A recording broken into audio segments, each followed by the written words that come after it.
از احساس است. من میدانم در دل تو یک اقیانوس نفت است. شور و هیجان از آن جاریست، آزاد و بی پروا. بوسه بده، بوسه ای مثل این که فردایی نیست. بوسه بده بی هیچ فکری، تا من به حیث یک مرد احساس امنیت کنم. مرا ببوس تا این جهان پر از ارزش را فراموش کنی. مرا ببوس تا یک تجربه جدید را با تو شریک سازم. مرا ببوس تا این شور و هیجان را عمیق‌تر کنیم. مرا ببوس. من میخواهم تا را ببوسم، تا حیث یک مرد احساس امنیت کنم.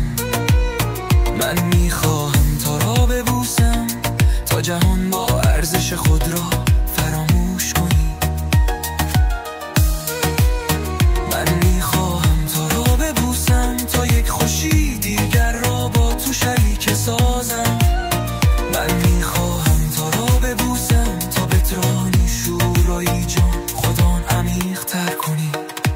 شاید میترسی که بوسیدن چیزی را تغییر دهد، ولی من به تو قول میدهم احترام بیشتر خواهد شد. آزاد بمان مثل باد، مثل آب، و من همیشه به تو احترام خواهم گذاشت. مرا ببوس. بوسیدن میتواند خیلی زیبا باشد. مرا ببوس بی هیچ فکری، تا من به حیث یک مرد احساس امنیت کنم.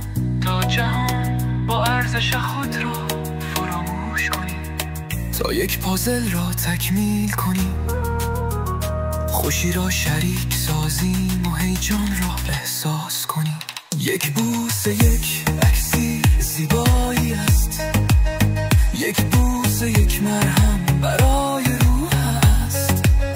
یک بوسه یک زنند دوستی است. یک بوسه یک استقبال برای احساس کردن است. میخوام تو را ببوسم چون میلم است.